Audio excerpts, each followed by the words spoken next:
Bueno, mis hermanos, le damos gracias a Dios nuevamente por un día más de este encuentro, de esta reunión de santos. Hoy es un día, es la fiesta solemne que cada hijo de Dios tiene en este pacto de gracia.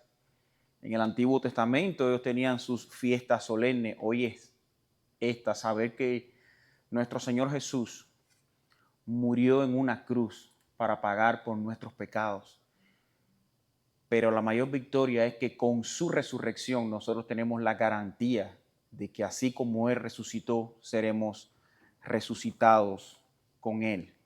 Y eso es motivo de gozo. Si hoy no se fuera, y gracias a Dios que no pasa, pero si hoy no se fuera a predicar su palabra, con tan solo recordar lo que Cristo hizo por nosotros y lo que significa que tú y yo estemos aquí congregados, hoy es más que suficiente para darle gloria y honra a nuestro Señor Jesucristo. Hermano, como hemos venido estudiando desde hace unos 4 o 5 domingos, estamos tratando el tema de la confesión de fe acerca de la iglesia. Y ya hoy estamos adentrándonos en el párrafo número 11 y vamos a ver a grosso modo lo que hemos visto hasta aquí. Habíamos visto de la conformación de la iglesia como iglesia universal o católica y dijimos que la iglesia es católica. ¿Cuál es la conformación de la iglesia como término católico? Como universal. Sí. Ahora, pero ese cúmulo de iglesias locales está lleno de algo que es lo que hace que conforme la iglesia universal. Y ese cúmulo que hay dentro de las iglesias locales, ¿qué son? Santos. O sea, la iglesia local es la unión de todos los llamados y elegidos por Dios desde el presente, pasado y el futuro, todos los que serán, eso componen la iglesia universal. Ahora, vemos que, bueno, el término de iglesia universal, aunque vimos que se malusa en otros tipos de iglesia, practicando otro tipo de religión, pero sin embargo son términos que son bíblicos. Nosotros somos, a pesar de ser iglesia local, somos también integrantes, y lo podemos decir con libre conciencia, con limpia conciencia, de que pertenecemos a la iglesia católica, con el sentido de que pertenecemos a la iglesia universal. Como también vimos que si nosotros nos identificamos o nos dice que somos testigos de Jehová, realmente lo somos porque testificamos de nuestra vida por la obra que Cristo ha hecho en cada uno de nosotros. O sea, sí somos testigos de Dios. Lo que pasa es que, como vimos aquella clase, siempre queda ese resentimiento de que no, esa gente son aquellos que practican heréticamente esa religión y nosotros nos abstenemos de usar ese término. No, ese término nos identifica a ti y a mí. Y vimos como el ejemplo en el apóstol Pedro, cuando dice que nosotros somos ¿qué? Real sacerdocio, nación santa, pueblo adquirido por Dios. ¿Para qué? Para que anunciemos las virtudes de aquel que nos llamó desde las tinieblas a su luz admirable. ¿Y quién es ese que nos llamó? Cristo. O sea, nosotros somos testigos de Cristo. Y decir testigos de Jehová es la misma. No hay diferencia, no hay distinción. Entonces sí, nosotros nos podemos considerar verdaderos testigos de Jehová. Ahora, habíamos visto que los primeros 4 párrafos se daba cierta ilustración de lo que componen las iglesias católicas o la iglesia universal. Y esas se componían de santos supuestamente era la iglesia que componía la iglesia universal, era iglesia invisible. ¿Y por qué le llamaba iglesia invisible? Por la obra invisible del Espíritu dentro de cada iglesia y de cada miembro. Pero esos miembros invisibles se hacían visibles a través de ¿qué? De la obra de cada uno de ellos, testificando a través de la fe en el Evangelio, de obediencia a Cristo. O sea, y eso, entonces, el guardarse para Dios, el testificar de tu nuevo nacimiento, daba una muestra visible de tu conversión, y por ende uno se identificaba como santo visible. Y una de las características fundamentales que para caracterizar a los santos visibles, ¿cuál era? Que ellos no caían en errores fundamentales, tales como negación de Cristo. Exactamente, sobre todo eso, negar la deidad de Cristo. ¿Cuál más? La Santa Trinidad, decir que hay una distinción entre ellos. Hay una que no me han mencionado. La palabra de Dios, que no es que tenga 1% de inspiración y otra no, sino que creemos fielmente de que la palabra de Dios es inspirada, es inerrante. ¿Qué significa inerrante? No tiene errores, no se contradice. Ahora, la palabra de Dios, como habíamos estudiado capítulos anteriores, casi en el principio, no es un libro que o sea, tú te vas a hacer un gran matemático en ella, te vas a hacer un físico. No, no, no. La palabra de Dios es inerrante porque habla, nos enseña el plan de salvación de Dios. O sea, es una palabra inspirada y perfecta para el propósito de revelar quién es Dios y la necesidad que tenemos de Él, y mucho más la necesidad que tenemos de ir a Él. Entonces, nos adentramos ya a partir del capítulo del párrafo 5, hablando de lo que es las iglesias locales. Y habíamos dicho que dentro de las iglesias locales, decimos que en ese ejercicio de la autoridad, siendo confiada en el Señor Jesucristo, a través del ministerio de que se fortalecía las iglesias locales. A través del ministerio de su palabra. Y eso significa que es a través de ¿qué? De la predicación del evangelio. Muy bien. Y vimos también que aquellos que han sido dados por su Padre para que anden delante de Él en todos caminos de obediencia que Él les prescribe en su palabra. Y esto es muy importante, hermano. Nosotros como iglesia no solamente estamos aquí reunidos para sentirnos bien y para que en amor al Señor le manifestemos nuestro amor de la manera que nosotros querramos, porque al final es para Dios. Y el Señor debe entender la motivación de mi corazón. No, en eso podemos caer en errores doctrinales tremendamente. Bueno, los autores de la confesión de fe nos ayudan a concretar un poco más esa actividad de los miembros dentro de la iglesia, que debe ser, dice, en todos los caminos de la obediencia, para que andemos en todos los caminos de la obediencia, que Él les prescribe por su palabra. O sea, entonces, ¿en qué debemos andar dentro de la iglesia? En obediencia a su palabra. Y eso nos acoge no solamente a los líderes, no solamente a los pastores y diáconos, que son los autorizados bíblicamente como gobernadores o administradores, principalmente dentro de la iglesia, sino que nos coge a cada uno de nosotros.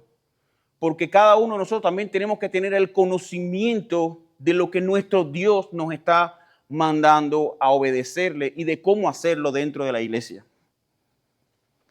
Vimos en el párrafo 6 que los miembros de esta iglesia son santos por su ¿qué? Por su llamamiento primeramente, y en una forma visible vimos que se manifiesta o se evidencia esta conducta de esta profesión. Ahora, como iglesias locales habíamos visto también que no hay ninguna iglesia local perfecta.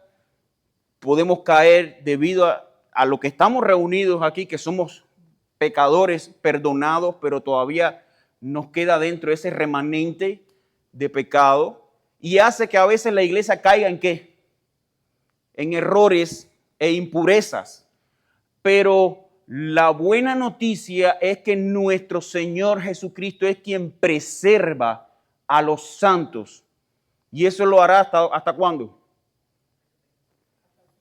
Hasta el fin, hasta que Él venga.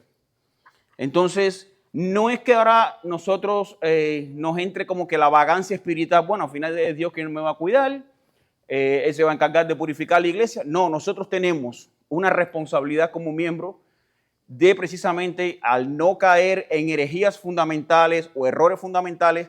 Eso quiere decir que nosotros tenemos que estudiar la palabra de Dios. Tenemos nosotros que ser identificados por el uso de los medios de gracia.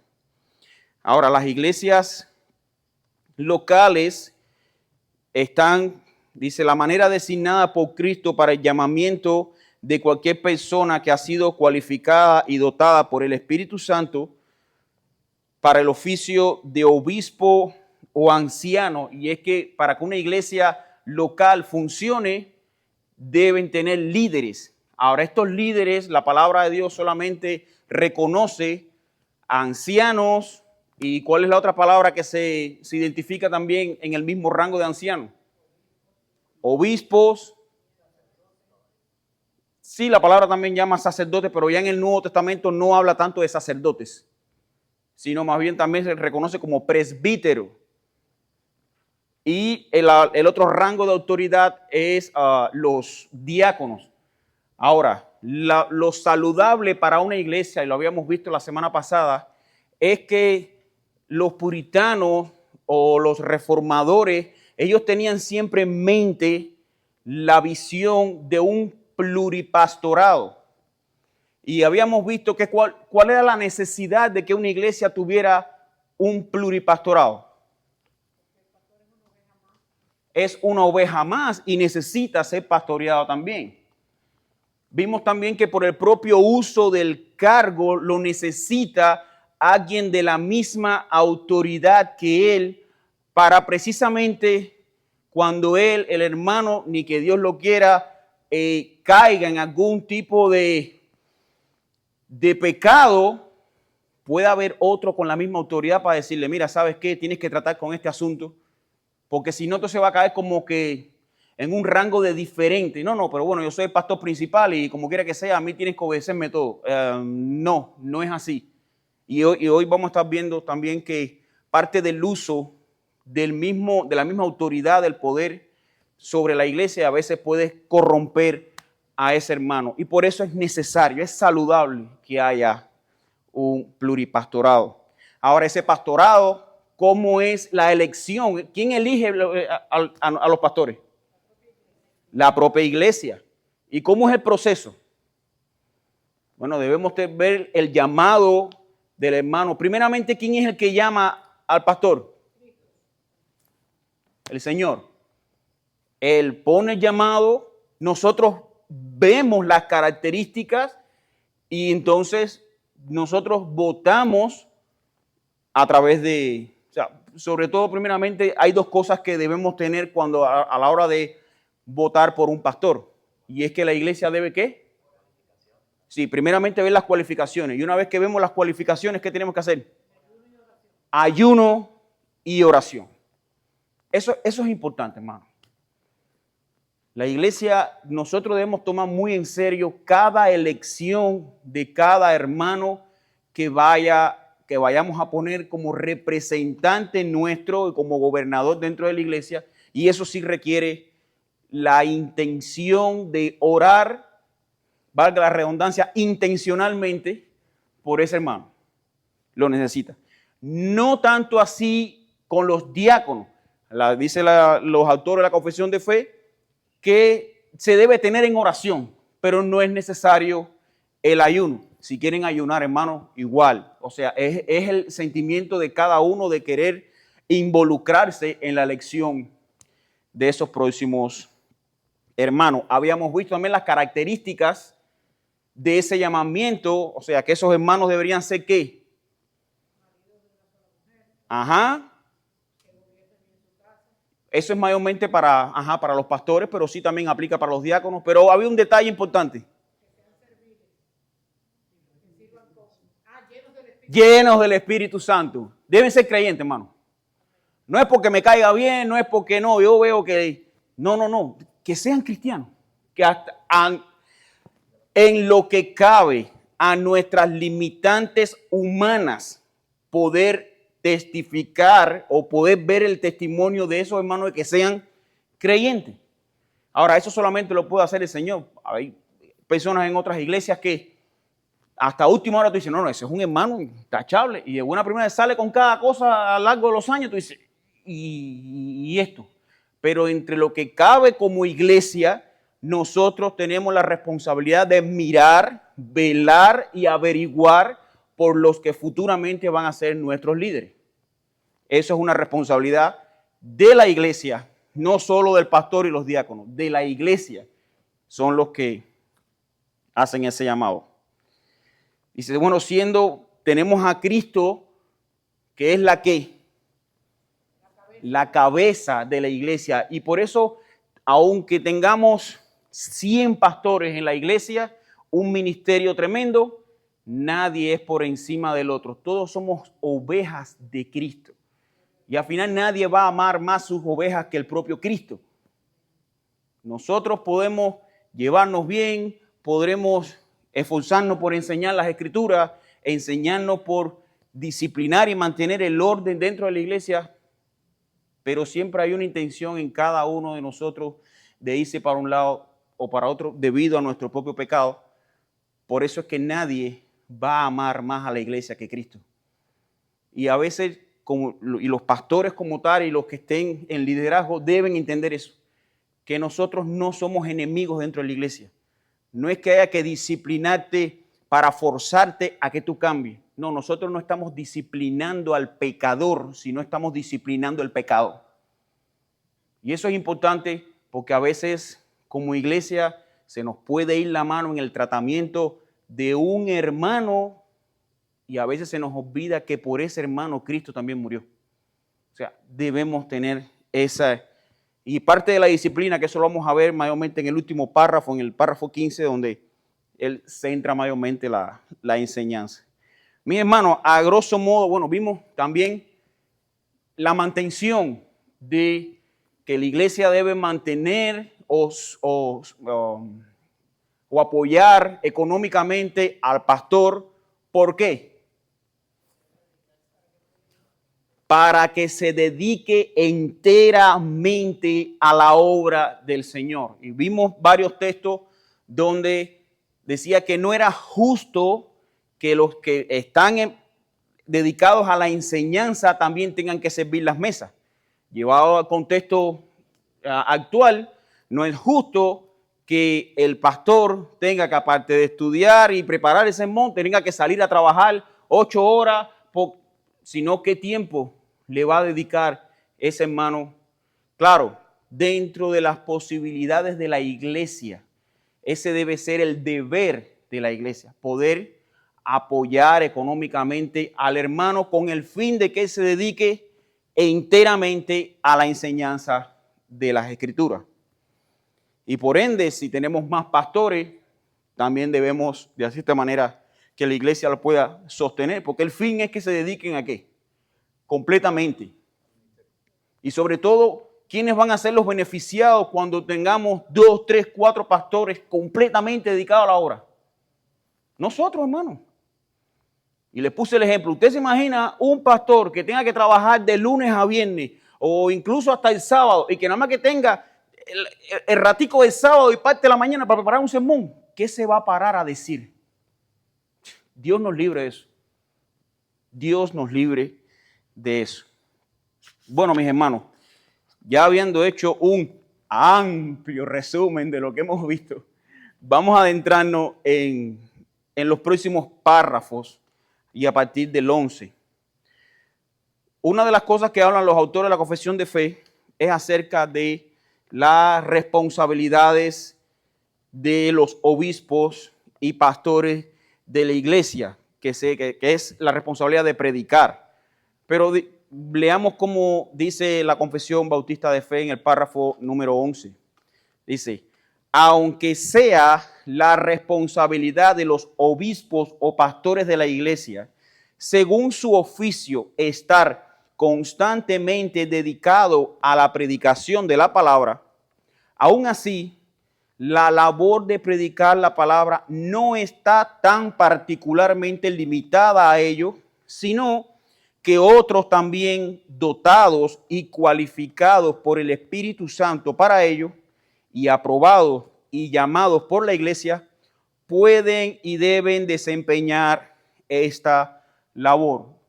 Y aquí, hermanos, gracias a Dios podemos ir viendo su mano, cómo no solamente la palabra es predicada por el pastor, sino que el Señor está usando también y extendiendo sus dones, y pueden el día de mañana también tener, aparte de mí, que por la gracia de Dios también estoy predicando y enseñando, que levante varios hermanos más. Y de hecho vamos a ver un ejemplo de esto en Hechos capítulo 11, versículos del 19 al 21. Y vemos lo que estaba sucediendo en la iglesia en Antioquía. Si algún hermano lo tiene y quiere leerlo, por favor. Ahora bien, los que habían sido esparcidos a causa de la persecución que hubo con motivo de Esteban, pasaron hasta Fenicia, Chipre y Antioquía, no hablando a nadie la palabra, sino solo a los judíos. Pero había entre ellos unos varones de Chipre y de Cirene, los cuales cuando entraron en Antioquía hablaron también a los griegos, anunciando el evangelio del Señor Jesús. Y la mano del Señor estaba con ellos, y gran número creyó y se convirtió al Señor. Muy bien, y ahí vemos cómo solamente los designados y elegidos como pastores o ancianos en esa iglesia fueron los que predicaron la palabra. Y yo sé que estamos fuera del contexto, ya aquí la iglesia estaba dispersa, estaba siendo perseguido, o sea, no estaban predicando en la sinagoga, pero vemos cómo el Señor dice que ¿qué? El Señor estaba con ellos. O sea, cada persona que se pare a predicar y a enseñar la palabra, debemos ver entre nosotros que tenga las cualificaciones, pero sobre todo vemos que el Señor se agrada en ese, aunque no sean pastores, pero el hecho de que prediquen y tengan el don de la enseñanza, el don de la predicación también, vemos que debe ponerlo en uso para el bien de la iglesia. Y vemos como dice que gran número creyó y se convirtió al Señor. Primera de Pedro, capítulo 4, versículos 10 y 11.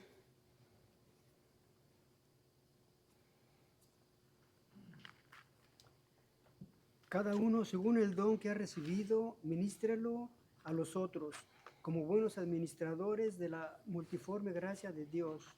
Si alguno habla, hable conforme a las palabras de Dios. Si alguno ministra, ministre como al poder que Dios da, para que en todo sea Dios glorificado por Jesucristo, a quien pertenecen la gloria y el imperio por los siglos de los siglos. Amén. Amén. Y aquí vemos más específico el deber de cada maestro o predicador. Primeramente vemos que según el don que ha recibido, ministrelo a otro como buenos administradores de la multiforme gracia de Dios. Y es precisamente la multiforme gracia de Dios. La gracia de Dios no es solamente se ha manifestado de una línea recta, de una manera única. No, la gracia de Dios se expande a través también de ¿qué? De maestros, de líderes, de profesores que enseñen bíblicamente. Ahora, lo principal que debe tener cada persona llamada para el ministerio, sea profesor, sea maestro o pastor, es que hable, como dice el texto, si alguno habla, hable conforme a las palabras de Dios. Y eso es muy importante, hermano. No es venir aquí a dar una charla motivacional, porque hay que llenar 45, 50 minutos de predicación. Y no es coger un texto y desbaratarlo para que diga lo que tú digas. No, por eso es que tiene que tener ¿qué? Los dones. Que sepa enseñar lo que es bíblico. No es porque tenga una oratoria increíble, el hermano usa unas palabras difíciles, pero qué lindo suena. Ese, oye, ¿cómo sabe? No es ese el motivo del cual están parados aquí. El motivo es predicar la palabra de Dios. Y esto, a grosso modo, lo que podemos ver es que dice, aunque esa responsabilidad de los obispos o pastores de la iglesia, según su oficio, están constantemente dedicados a la predicación de la palabra, aún así, la labor de predicar la palabra no está tan particularmente limitada a ello, sino que otros también dotados y cualificados por el Espíritu Santo para ello y aprobados y llamados por la iglesia, pueden y deben desempeñar esta labor. Y esto es muy importante, hermano. No es porque uno sea amigo fuerte del pastor y oye, dale, mira, te voy a empezar a probar para que predique. No, miren lo que tiene que ver la iglesia para este nuevo aspirante para ser usado por sus dones en la iglesia. Dice, así que la labor de predicar la palabra no está tan particularmente limitada a ellos, sino que otros también dotados, cualificados por espíritu, aprobados y llamados por la iglesia. No es Cuquito, mi amigo, el que puede venir. No. Y esto involucra ¿a quién? A todos nosotros. A todos nosotros como iglesia debemos prestar atención a todo el próximo que entendamos que vayamos a usarlo en la iglesia, tiene que pasar por estos 4 filtros, por el bien de nosotros. Bueno, vimos como en primera de Pedro, capítulo 4, del 10 al 11, vemos que cada uno, según el don que ha recibido, lo ministre por la multiforme gracia de Dios, hablando que las palabras de Dios. Si alguno ministre conforme al poder de Dios. Dice, para que en todo sea que. ¿Cuál es el fin de cada predicación? ¿Cuál es el fin de que cada maestro enseñe en la iglesia? Glorificar a Dios. Si nosotros salimos, cuando se acaba el culto, decimos, no, ¿verdad que ese hermano, oye, como se ve como que estudia cantidad, oye, mira las palabras que dice? No se cumplió el objetivo. Si nosotros nada más lo que ustedes pueden agarrar después de una clase o un sermón es que, wow, ese hermano, oye, habla que es una maravilla. No se cumplió el objetivo. El objetivo es que nosotros podamos glorificar a Dios, enseñando la palabra para que Dios sea glorificado, no nosotros. Sino que cada uno de nosotros seamos despertados por la predicación, despertados por la clase, despertados por el estudio, para que nos acerque más a Dios. Y ese es el motivo por el cual Dios levanta obreros para su mies, para que Él sea glorificado. Ahora, viendo a grosso modo, vamos a ver el párrafo número 12. Dice, así como los creyentes están obligados a unirse a iglesias locales cuando y donde tengan la oportunidad de hacerlos, todos aquellos que son admitidos a los privilegios de la iglesia también están sujetos a la disciplina y al gobierno de la misma conforme a la ley de Cristo. Y aquí usa una palabra que a lo mejor a muchos como que no se sienten cómodos. ¿Cuál es esa palabra? No precisamente estaba pensando en eso. La primera oración. Así como todos los creyentes están obligados. Ahora tú dices, pero bueno, ¿Cómo que voy a estar obligado? Hermano, nosotros hay cosas que no se nos puede dejar a nuestra libertad. Y precisamente la obligación de congregarnos está muy ligada a la necesidad que tenemos cada uno de venir a congregarnos. Y es como el ejemplo que ponía cada rato el pastor. ¿Qué pasa a los carboncitos cuando tú alejas un carbón?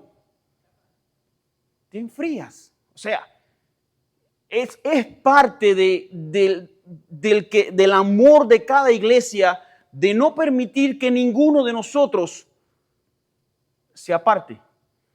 Ahora, es parte de cada creyente también sembrarse la obligación de congregarse. Y a veces este texto podemos, de esta manera que lo hablan los autores de la confesión de fe, podemos decir, wow, pero me están obligando. No, mi hermano, es como si llegara el 911 y te viera en las condiciones que tú estás, te tiene que agarrar como estás y llevarte para el hospital. Así es espiritualmente lo que sucede con nosotros.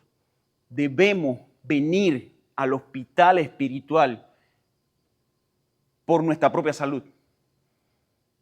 Cuando la iglesia se reúne, nos reunimos para glorificar a Dios, pero Dios da algo para nosotros. Y eso lo hemos dicho miles de veces en el Salmo 133. ¿Qué da en la reunión? ¿Qué adquirimos en la reunión de los santos? Bendición y vida eterna. Nosotros como creyentes debemos anhelar. Y si no lo anhelas, ven obligado, porque nosotros necesitamos estar expuestos a esa palabra. Imagínate si cada vez que tú sientas deseo, vas a orar. Si cada vez que tu corazón se sienta alegre, vas a esperar a que tu corazón se sienta contento para motivarte a leer las Escrituras. ¿Cuándo vas a leer las Escrituras? Nunca. Y no te llames hipócrita. Si cuando te sientas forzado, abras la Biblia obligado, eso es lo mejor. Aunque no tengas deseo de orar, arrodíllate y pídele al Señor, declárale, Señor, mira, no tengo ningún deseo de orar, pero cambia mi intención.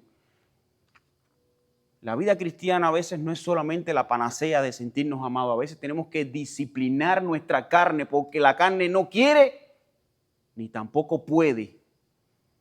Y tenemos una lucha ¿contra qué? Contra carne y sangre. Y empezando no carnes externas, sino nuestra propia carne. Nuestros propios deseos pecaminosos, nuestra propia concupiscencia. Queremos que desligarnos, sentirnos libres. Porque yo tengo libre albedrío. No, el libre albedrío es lo que te vas a alejar cada día más de la iglesia y de la palabra de Dios.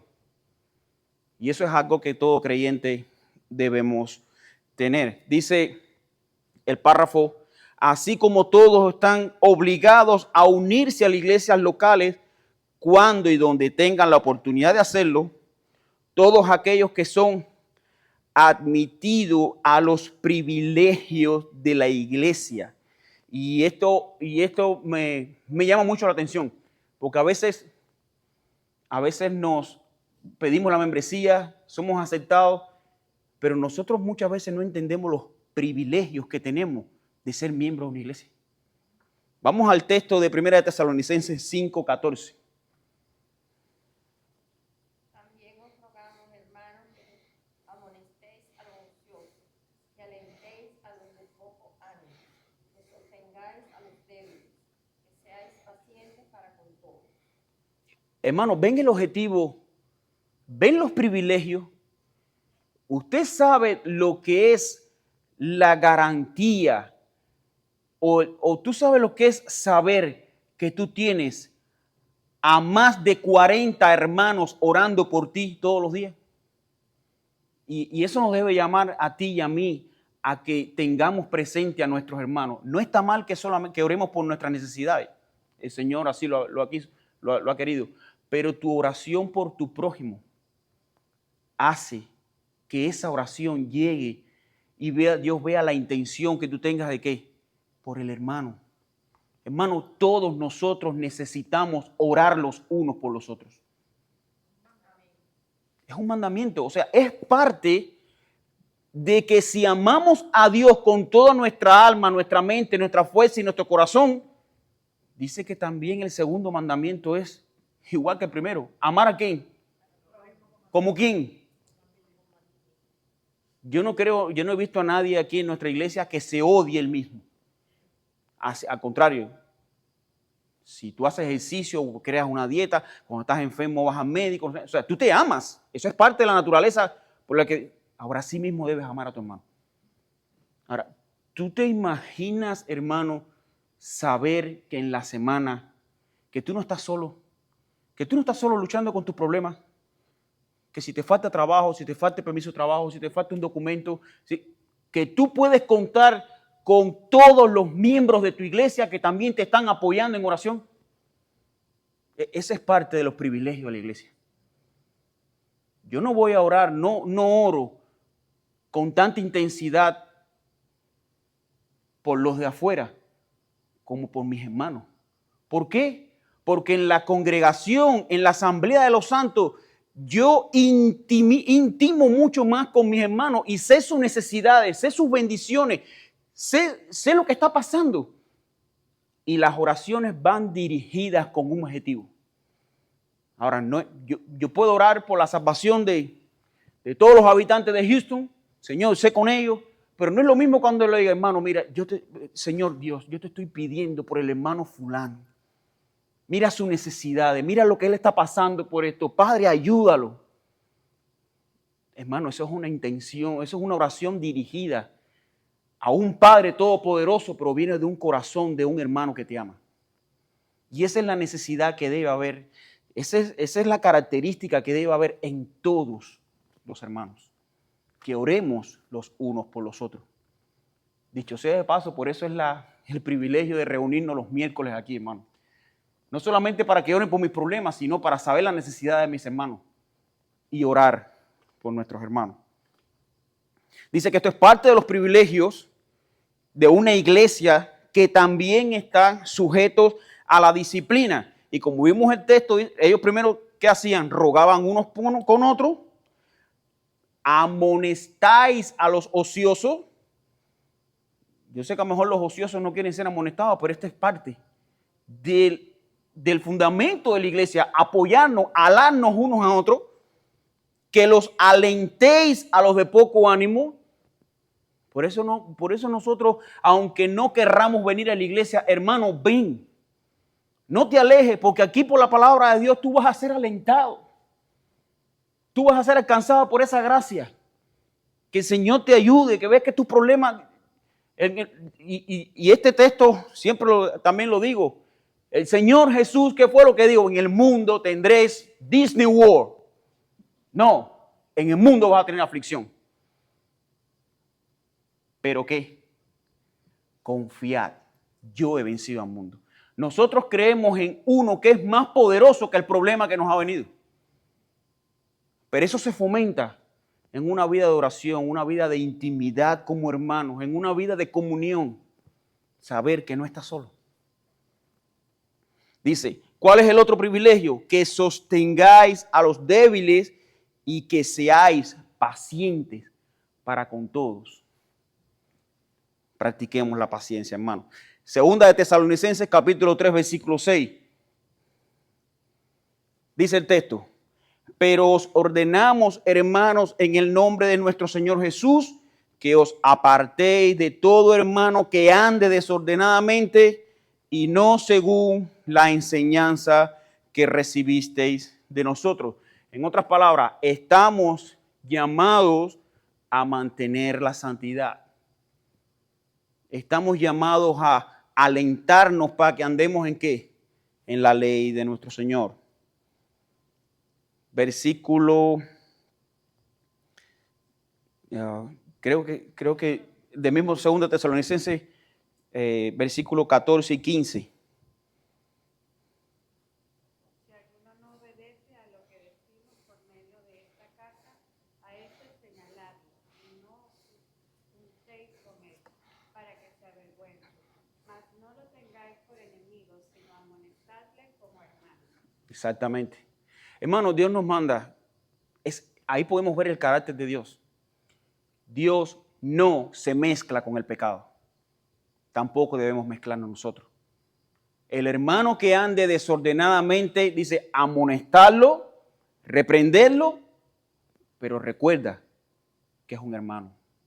Hazlo con mansedumbre.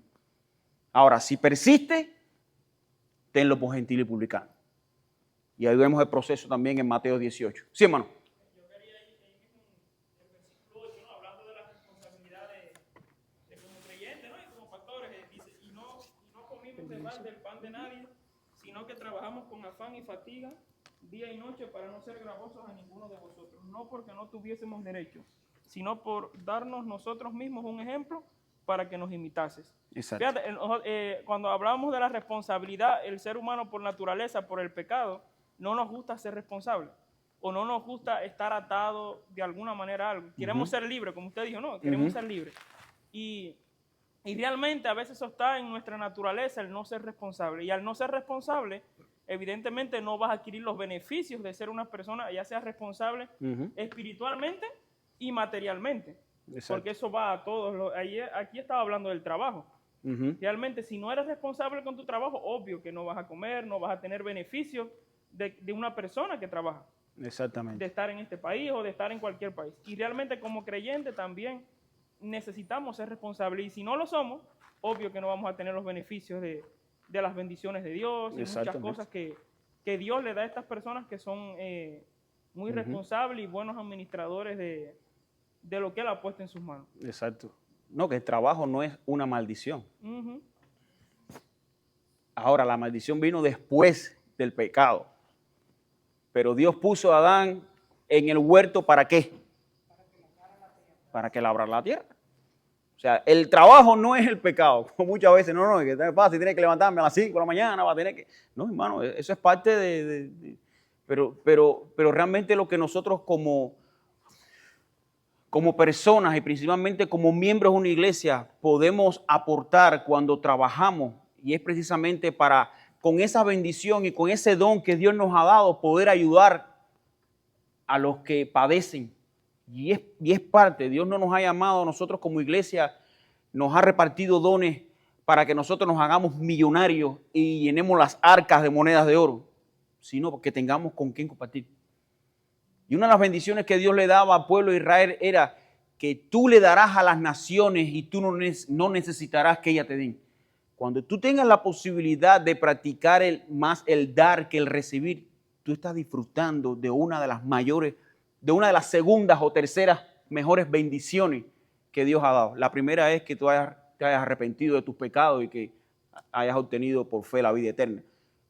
Pero el poder ayudar a tu prójimo, esa es una bendición. Dice el texto, dice, al que ayuda al pobre, dice, a mí me está dando. El que le da al pobre, que le presta al pobre, dice, a mí me está prestando. A mí no, o sea, a Dios, en el texto. O sea, mira la bendición que hay en que el Señor te prospere y que tú puedas dar.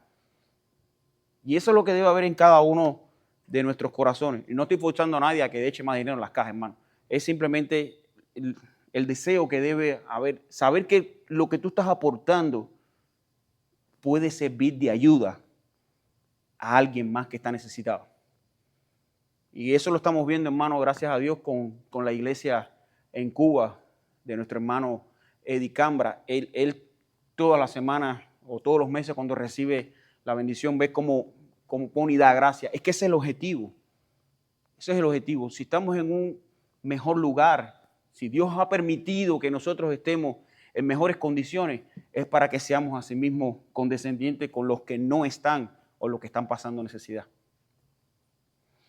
Bueno, visto esto, quiero traerle una fracción del artículo 29 de la Confesión Belga.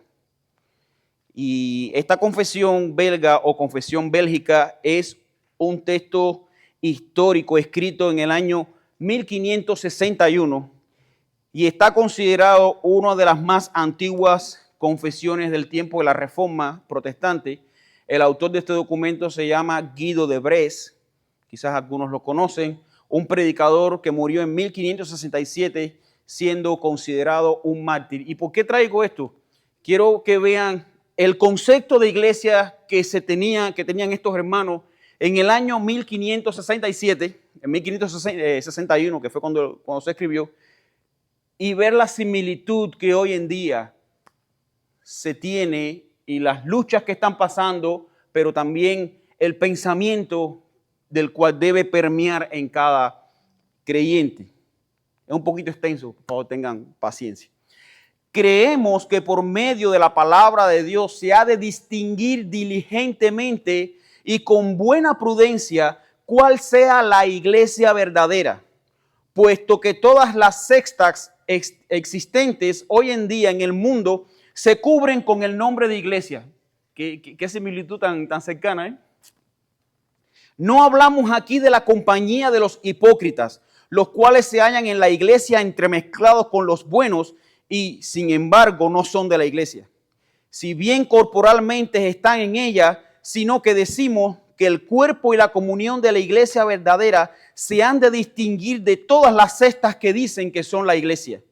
Los signos para conocer la iglesia verdadera son estos: la predicación pura del evangelio, la administración recta de los sacramentos, tal como fueron instituidos por Cristo, la aplicación de la disciplina cristiana para castigar los pecados.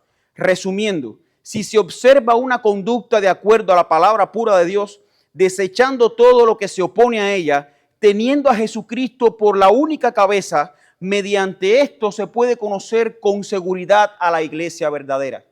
Y a nadie le es lícito separarse de ella. Y respecto a los que son de la iglesia, a esto se les puede conocer por las señales características de los cristianos, a saber, por la fe, y cuando, habiendo aceptado al único Salvador Jesucristo, huyen del pecado y siguen la justicia, aman al verdadero Dios y a sus prójimos, no se apartan ni a derecha ni a izquierda y crucifican la carne con las obras de ellas, no es porque ya no hayan grandes debilidades en ellos, sino que luchan contra ellas todos los días de su vida por medio del Espíritu, apartándose constantemente en la sangre, muerte, dolor y obediencia del Señor Jesús, en quien tiene el perdón de sus pecados, por la fe en Él. En cuanto a la falsa iglesia, esta se atribuye a sí misma y a sus ordenanzas más poder y autoridad que la palabra de Dios, y rehúsa someterse al yugo de Cristo. No administra los sacramentos como lo ordenó Cristo en su palabra, sino que quita y agrega a ellos como mejor le parece. Se apoya más en los hombres que en Cristo. Persigue a aquellos que santamente viven según la palabra de Dios y a los que le reprenden por sus defectos, avaricia e idolatría. Estas dos iglesias son fáciles de conocer y de distinguir la una de la otra. Me pareció muy a tono, hermano. ¿Y por qué razón? Porque es bueno nosotros de vez en cuando examinarnos, que lo que estemos enseñando no sea la última revelación del 2025. No, hermanos del 1561 están pensando bíblicamente como nosotros lo estamos haciendo. Ahora, yo no me guío por lo que piensen ellos, pero sí me da un matiz del camino que estoy tomando cuando veo que grandes pensadores o grandes hermanos, siervos de Dios, que Dios usó en el pasado, tengamos la misma unión de pensamiento con respecto a la palabra de Dios. Si alguien tiene algún comentario, pregunta. Eso que decía mi hermano es satisfactorio, ver cómo el mensaje de Dios en su palabra es atemporal. Desde los primeros cristianos hasta el último cristiano, vamos a creer en Cristo de la misma manera. Exactamente. Y vemos cómo, o sea, aquí vemos cómo no se contradice por la gracia de Dios, sino que vemos el sentimiento y vemos cómo podemos visualizar una iglesia sana, una iglesia verdadera. ¿Por la qué? Por la predicación pura del evangelio. No añadirle, no quitarle, sino predicar lo que dice la palabra, solo la palabra y nada más que la palabra. Adentrémonos entonces en el párrafo número 13. Dice: ningún miembro de la iglesia, por causa de alguna ofensa recibida, habiendo cumplido el deber requerido de él hacia la persona con la que está ofendido, debe perturbar el orden de la iglesia. en ningún sentido, ni ausentarse de las reuniones de la iglesia, ni de la administración de ninguna de las ordenanzas por cuenta de tales ofensas de cualquier otro miembro, sino que debe esperar en Cristo, en los que avanzan los procedimientos de la iglesia. Y aquí esto es algo muy popular y triste en los días de hoy.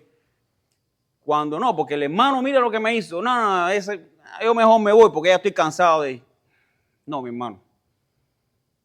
¿Y por qué debemos permanecer? ¿Y por qué debemos estar unidos a las ordenanzas? Y los autores de la confesión de fe fueron muy sabios, gracias a Dios, en este punto. Y si no dice, habiendo cumplido que debe ser requerido de él hacia la persona con la que está ofendido, no debe perturbar el orden de la iglesia en ningún sentido, ni ausentarse de las reuniones de la iglesia, ni de la administración de ninguna de las ordenanzas. ¿Por qué? Por cuenta de tal ofensa cualquier otro miembro, sino que debe esperar en quién, en que el pastor tome medidas, en que los diáconos le halen los pelos, en Cristo. ¿Sabes por qué, hermano? Porque el hermano que te ofendió y el ofendido fueron justificados, sanados y perdonados por la misma sangre. Aunque tú quieras que el karma se aplique, ese círculo de justicia ya está cerrado por la sangre de Cristo. Tanto el que te ofendió como el ofendido, ambos fueron lavados por la misma sangre. Y por tanto, no es deber del ofendido guardar ese resentimiento, sino mayormente que el Señor nos dé paciencia para poder exhortar al hermano para que venga en esa convicción de su pecado y se arrepiente por el buen funcionamiento y sentido de la iglesia. No es que no, el hermano ese, mira, mejor déjalo por ahí. Porque... No, hermano. Recuerda que ninguno de nosotros está exento de ofensas. Nosotros, cada uno de nosotros, ofendimos al santo, al único y verdaderamente santo. Y sin embargo, la acción que Él tuvo con nosotros fue perdonarnos por medio de su sangre. El círculo de la justicia que tú estás esperando, ya en Cristo está cerrado. Ya no queda otra. Entonces, vamos a ver un par de textos y creo que ya voy a ir cerrando entonces. O sea, que tales ofensas de cualquier otro miembro, si no debe esperar en Cristo, en lo que avanza el procedimiento de la iglesia. Y esto es muy importante. No es solamente, bueno, ya yo voy a esperar en el Señor. No. Aquí dice que la iglesia debe tomar medidas. Hay un proceso disciplinario que se debe llevar a cabo en una ofensa, dependiendo de la escala, pero nosotros no debemos albergar esa ira, esa roña, ese amargor. No, debemos nosotros, como perdonados también, ponernos en el lugar del ofensor para que el día que nosotros caigamos se nos trate con misericordia como queremos. O sea, ese es como el dicho popular, no trates a nadie como no quieres que sea tratado tú. Dime, hermano.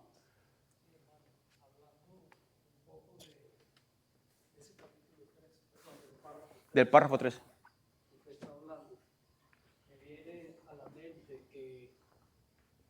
Nosotros tenemos que entender, y lo sabemos, que somos un cuerpo. Y como cuerpo, lo que usted hace me afecta a mí.